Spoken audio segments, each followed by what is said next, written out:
Hi guys, people who haven't tried this Mysore rasam and wondering what would be the speciality of this can watch it and try this amazing rasam and treat your family.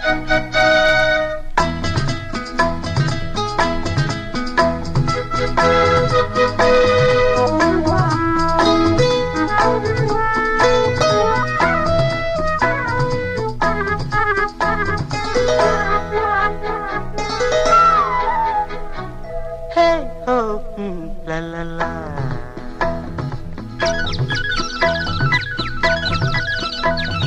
பொன்மாலை பொழுது, இது ஒரு பொன்மாலை பொழுது.